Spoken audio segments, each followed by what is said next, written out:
Welcome in, Ute fans, to another special edition of the Crimson Corner podcast and the KSL Sports Front Page. I am your host and Utes insider, Trevor Allen, and I am happy to be joined because we are going to be making a special announcement today of a stream that we're going to be doing next week.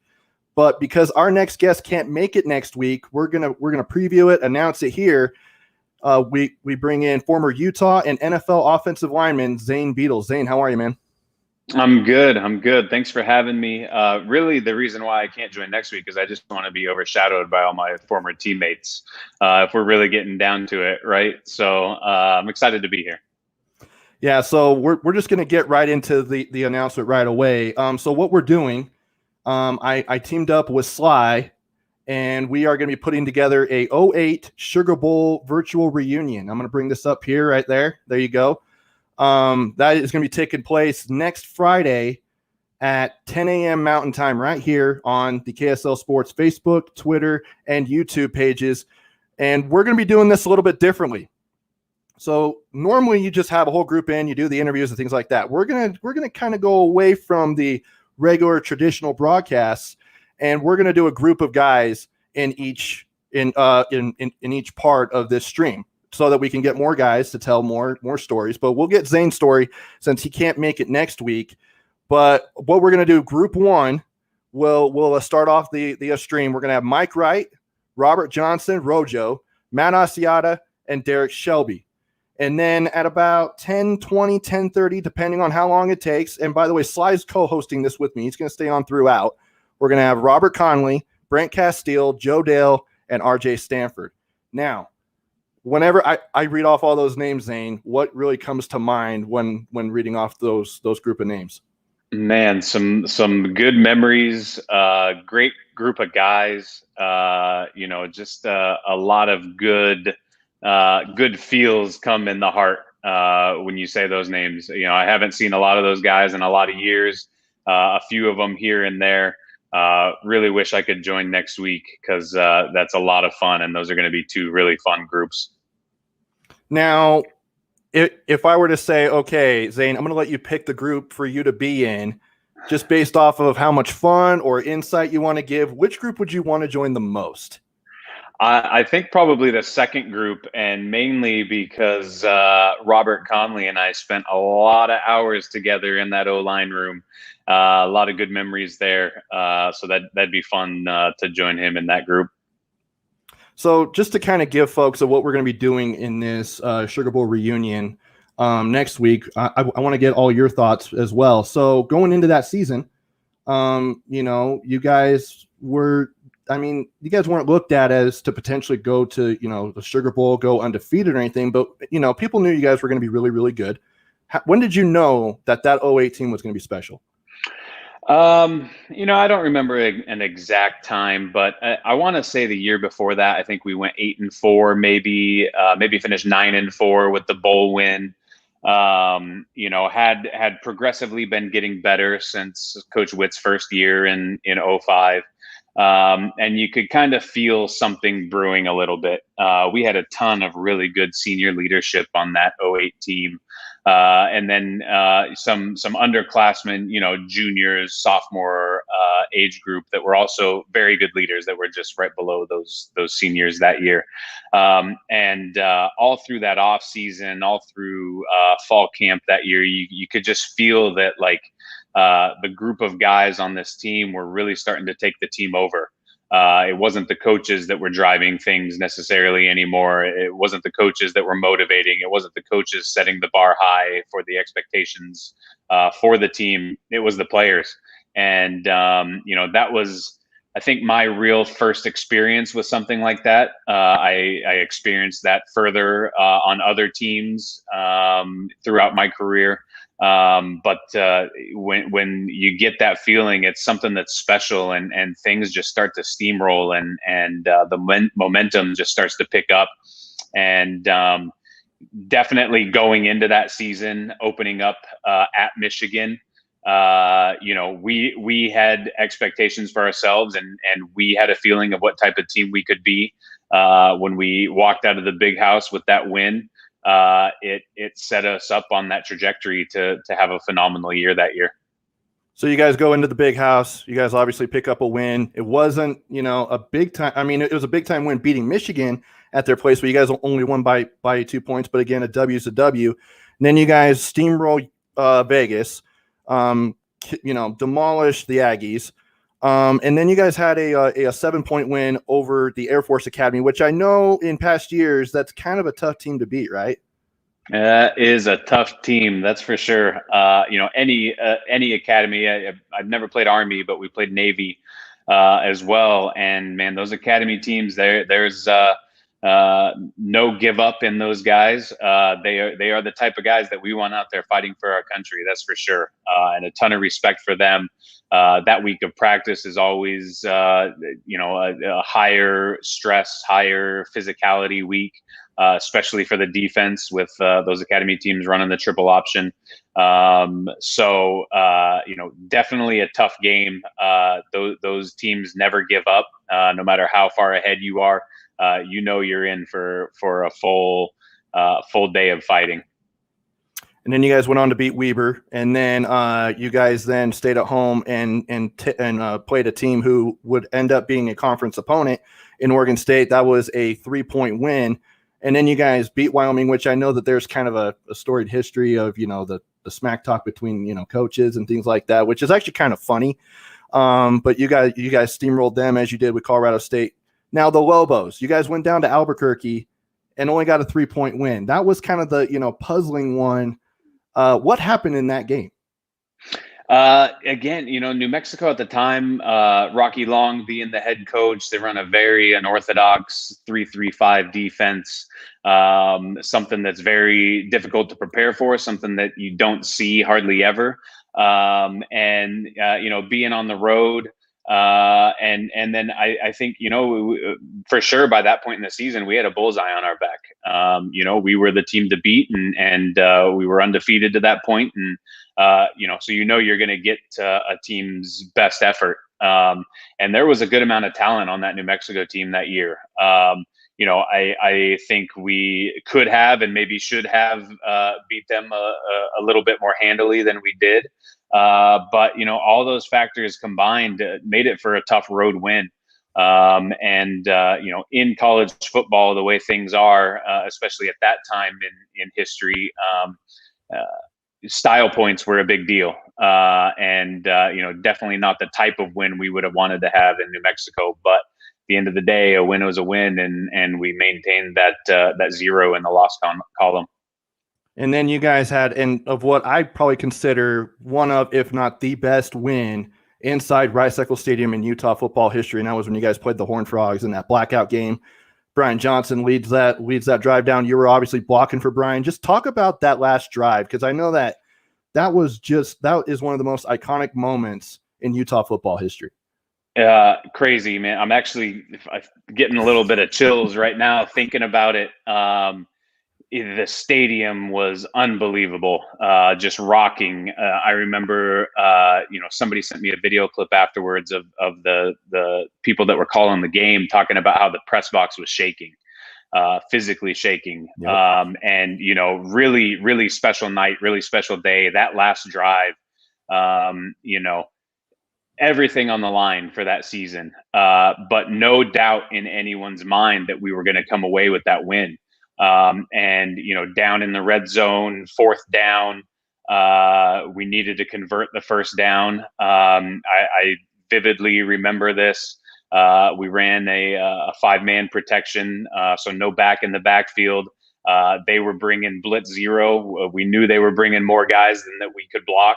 I remember vividly, taking my set and coming off on the linebacker that was blitzing and leaving the defensive end, knowing that Brian knew he needed to get rid of the ball quickly. And I remember him letting go of the ball. And I think it was Freddie Brown who caught that pass.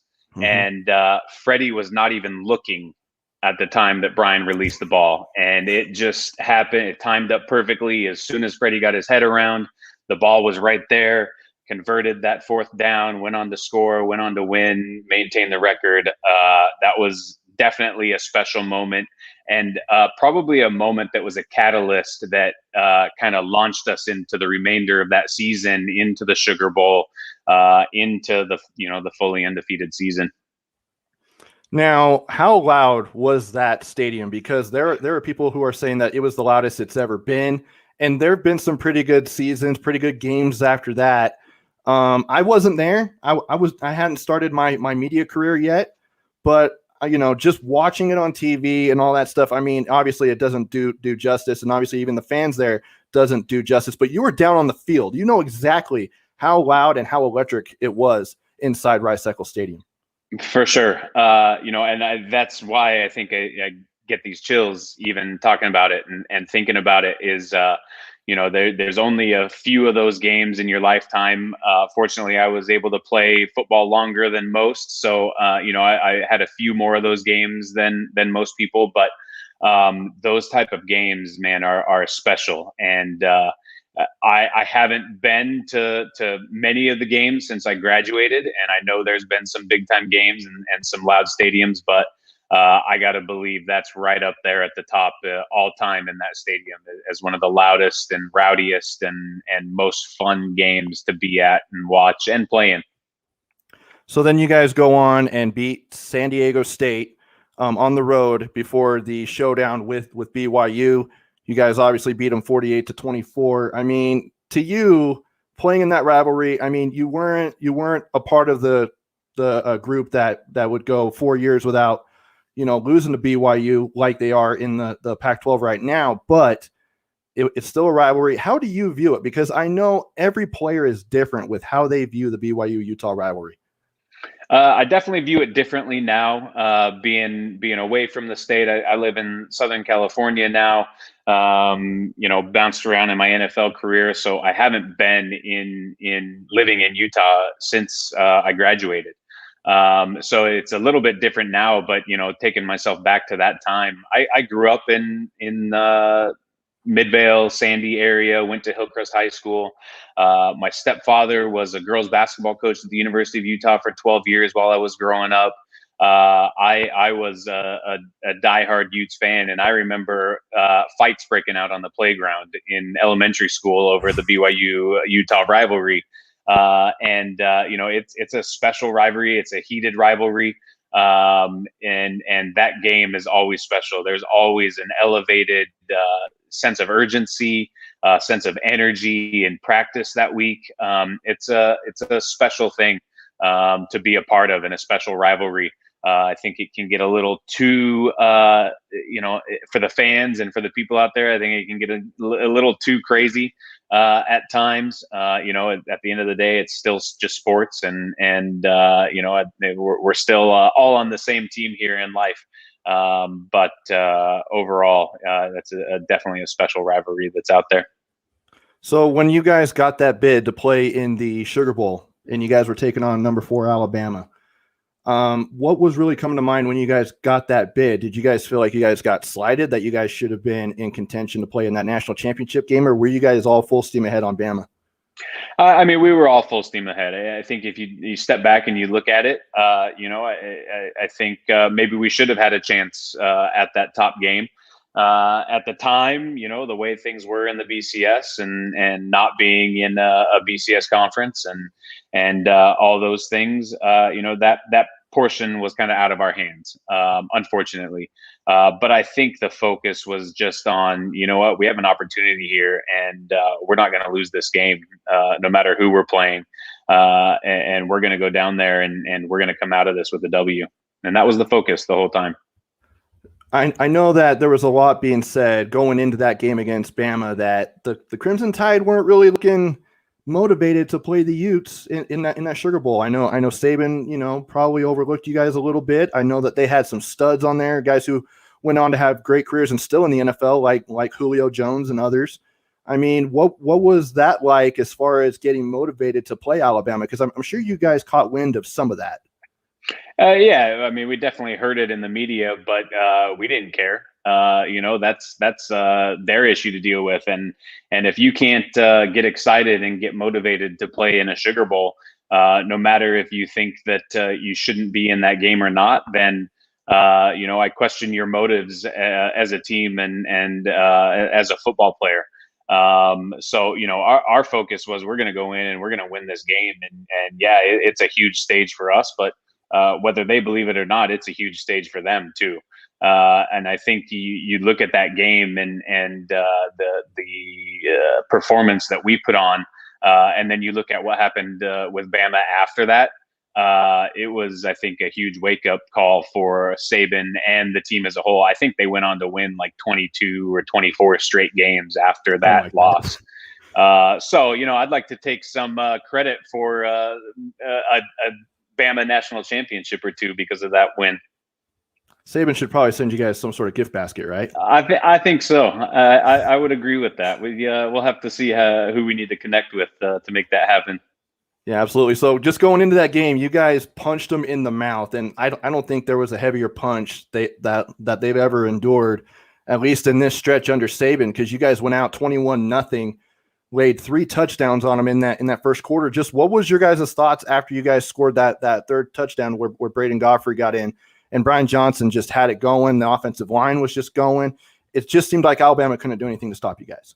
Yeah, we were just clicking on all cylinders. Our game plan and the way we wanted to approach the game, playing high tempo and operating extremely fast on the offensive side of the ball, turned out to be the right move, and we were executing it at the highest level we possibly could. And it was a great feeling.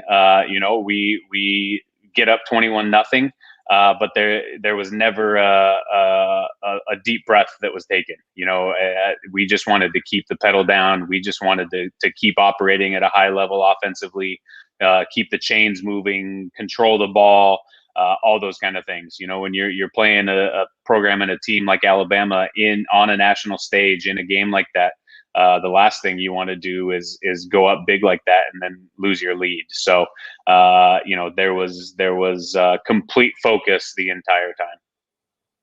Now, when you guys beat Alabama, what was that, feeling like when, the clock hit 0, 31-17 Utes, and you guys completed a second unbeaten season and a bust in the BCS twice now as a Utah football program? What was that feeling? Man, it was like being on top of the world. We were down there for a whole week in New Orleans, and hearing all the Bama fans yell "Roll Tide" anytime we went anywhere. It was nice to have some support from the LSU fans down there, really pulling for us. But we finish that game and go get together as a team and go celebrate a little bit and walking around town. Seeing the downtrodden faces of all those Bama fans and not hearing Roll Tide anymore, and seeing the elation and the excitement from some of those LSU fans on top of the excitement that we naturally would already have, it was a special deal, man. A lot of great memories and very fortunate to be a part of. So for all the Ute fans out there, this is just a glimpse of what you're going to get next week. Obviously, Zane is a great guy to talk about this, and it's obviously, it sucks that you're not able to join us, but I'm glad that we were able to do this now. Now, I want to talk about a couple of things outside of that 08 team. What have you been up to? You've been out of the league for 2 years now. After stops with the Denver Broncos, which, by the way, you are my favorite Denver Broncos draft pick as a Broncos fan. Just putting that out there right now. Although, there's not a whole lot of competition. John Elway hasn't, but we're not going to get into that. But what is the last 2 years been like? You mentioned you're living in Southern California, but what is Zane Beadles up to since he stopped playing football? Yeah, so retired after the 2018 season. That April of 2019, my wife gave birth to twins, boy and girl. So they are just turned 2 here last month. That's been an amazing experience. I tell everybody that can that being dad is the coolest thing I've ever been. And it is awesome. August of that year, I jumped into an MBA program at Indiana University, doing an online MBA program. So I've been doing that since then. I'll finish up here in August. And then last summer, I started working in a real estate investment firm down here in Southern California in Orange County. and loving that. Kind of jumped into the second career, figured out what I want to do, at least for the next little while here. I think I'm going to be one of those people that needs like 3 or 4 careers in their lifetime.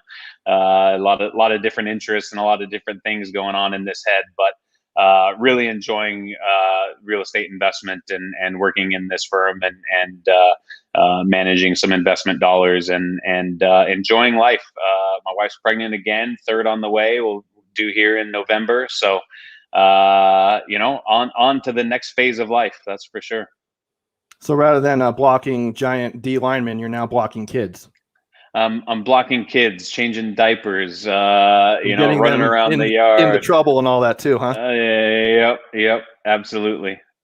Well, hey, that is absolutely awesome. Now, I just, something that I want to bring up. You've played with some great quarterbacks in your time in the NFL, including Peyton Manning, who I absolutely, admire as obviously a Broncos fan. But, you're seeing Aaron Rodgers, you're seeing Watson, you're seeing some of these other NFL quarterbacks that are just wanting out of wherever they're at, and they're kind of making it public now. I know Peyton Manning wasn't really like that, but you've also played with a lot of quarterbacks. Is this rare to see them come out and, the way, especially in bunches, it seems like coming out and just not being happy with where they're at? Yeah, it's definitely an interesting thing. The world is much different now. When Peyton came into the league in '99 or 2000 or whenever it was, I can't remember what his rookie year was, but things are much different now than they were then in general in the world. You have all the social media and really we have so much information at our fingertips at all times.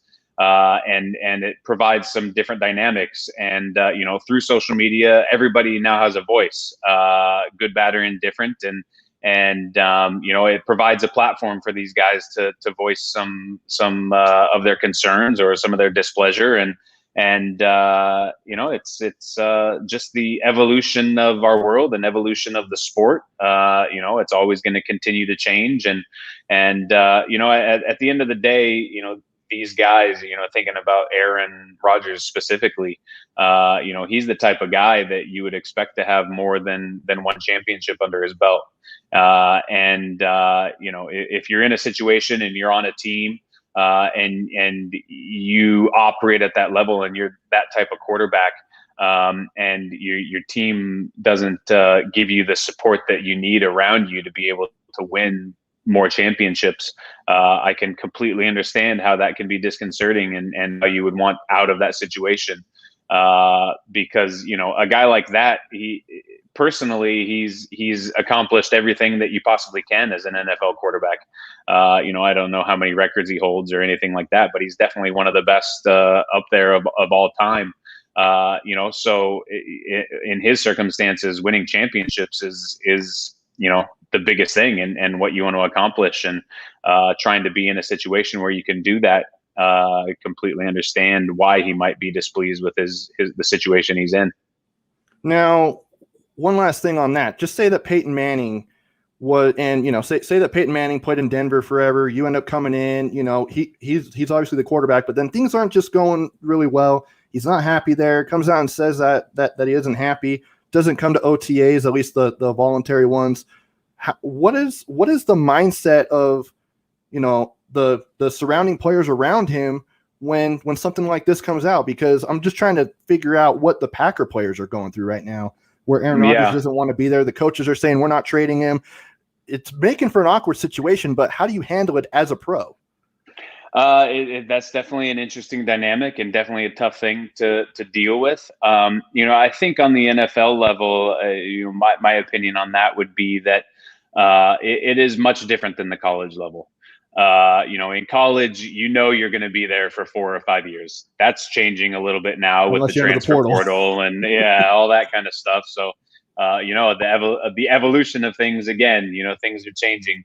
But generally overall, you're going to be there for 4 or 5 years. That these guys are going to be your teammates for 4 or 5 years. You have pride in your team and your state and your school and all that kind of stuff.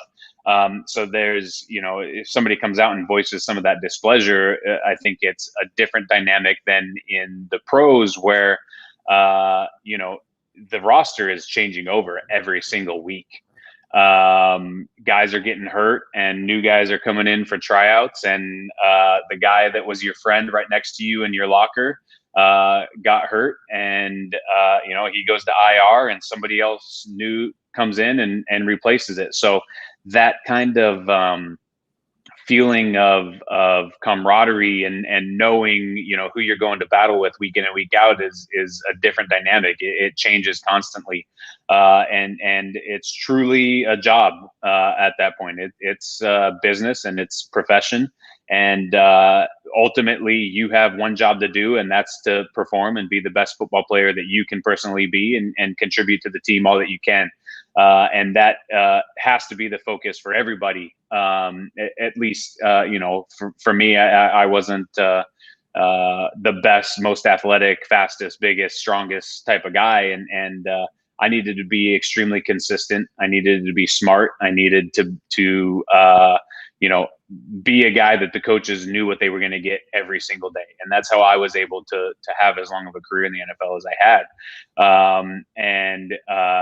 That has to be the focus for the majority of guys that play in the league, and an understanding of, we could all get hurt. This could end for every single one of us tomorrow, whether you're Aaron Rodgers or not. Look at Alex Smith, what happened with him and his leg. It's amazing that he was able to come back and play another NFL snap. I could not believe that last year when he entered that game and was back on an NFL football field and playing and operating and doing well as an NFL quarterback.